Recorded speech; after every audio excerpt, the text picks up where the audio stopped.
તો આજે તો શંકર બાપાની જાનમાં ગયા હતા રંગીલા વેરાળમાં અને મારા ગામમાં મહાદેવના અને પાર્વતી માતાજીના લગ્ન હોય તો હું ના જાવ એવું થોડું બને અને ભગવાન શિવની જાન આવી ગઈ માંડવા હેઠે એટલે પબ્લિક બધું તાલીઓ પાડે છે ને બેઠું હે તમે ખાલી જો અને પછી જોયું તો નાના છોકરાઓએ બાંધણું કરી નાખ્યું ને બહાટી બોલે છે અને એક આરે 3 મંદિર મહાદેવના તમે ક્યાંય જોયા નહીં હોય પાંડવું વખતના હે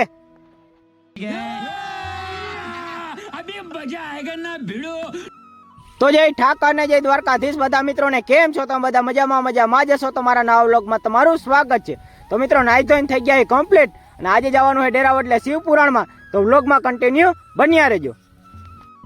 તો ફાઇનલી મિત્રો પેલા તમે સોમનાથ મહાદેવના નિરાતે મસ્ત મજાના દર્શન કરી લ્યો અને પછી તમે કાશી વિશ્વ ભગવાનના દર્શન કરી લ્યો અને ફાઇનલી મિત્રો તમે પછી છેલ્લે ભીડ ભજન મહાદેવના દર્શન કરી લ્યો અને પછી એક સુરાપુરા બાપાના દર્શન કરી લ્યો અને ફાઇનલી મિત્રો પછી આપણે ત્રણેય મહાદેવના મસ્ત મજાના દર્શન કરીને પૂગી ગયા શિવ પુરાણમાં અને પબ્લિક બધું નિરાતે બેઠું છે તો મિત્રો મહાદેવના તમે દર્શન કર્યા હોય તો ફટાફટ આપણા પેજને ફોલો કરી નાખો તો આગળનો કાર્યક્રમ બતાવું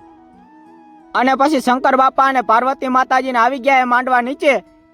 અને ફાઇનલી મિત્રો તમે ખાલી ડેકોરેશન જુઓ ફુગા અને માંડવા અને તમે ખાલી જોઈ શકો છો અને પછી શિવ પુરાણ વાંચે એ બાપુ ઘડીક વાર કઈક બોલે છે તો હમણાં જ તમને વાત કરી કે એકોટે 3 મહાદેવના મંદિર છે તો ચાલો કન્ટિન્યુ બતાવું તો ફાઇનલી મિત્રો તમે નિરાતે 3 મહાદેવના મસ્ત મજાના દર્શન કરી લ્યો અને ચેક કરી લ્યો મિત્રો એક જ ઓટે 3 મહાદેવ ભેગાના મંદિર છે જોઈ લ્યો મિત્રો અને આવેલું છે 3 પાટિયા પાસે વેરાળ ગામમાં અને હામલી સાઈડમાં મિત્રો શિવ પુરાણ આલે છે અને પાસે મિત્રો તમે ખાલી જો પોઠિયા ભગત છે અને કાયદેસર મિત્રો શિવ ભગવાનનો પરચો કહેવાય કારણ કે 1.5 થી 2 મહિનાથી અહીંયા સુરદાસ હાવ વાસેડું રહે છે આખું વગર અને કહેવાય છે ને કે પેલા પોઠિયા ભગત અને પછી શિવ ભગવાન અને 2 મહિનામાં જ શિવ પુરાણ બેહી ગઈ છે મિત્રો તમે જોઈ શકો છો સાક્ષાત દર્શન હે મિત્રો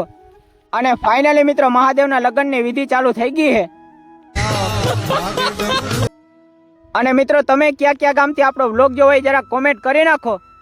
અને પબ્લિક બધું બેઠું હોય ને ફાઇનલી મિત્રો લગ્નની વિધિ પતી ગઈ છે તો કોમેન્ટમાં હર હર મહાદેવ લખી નાખો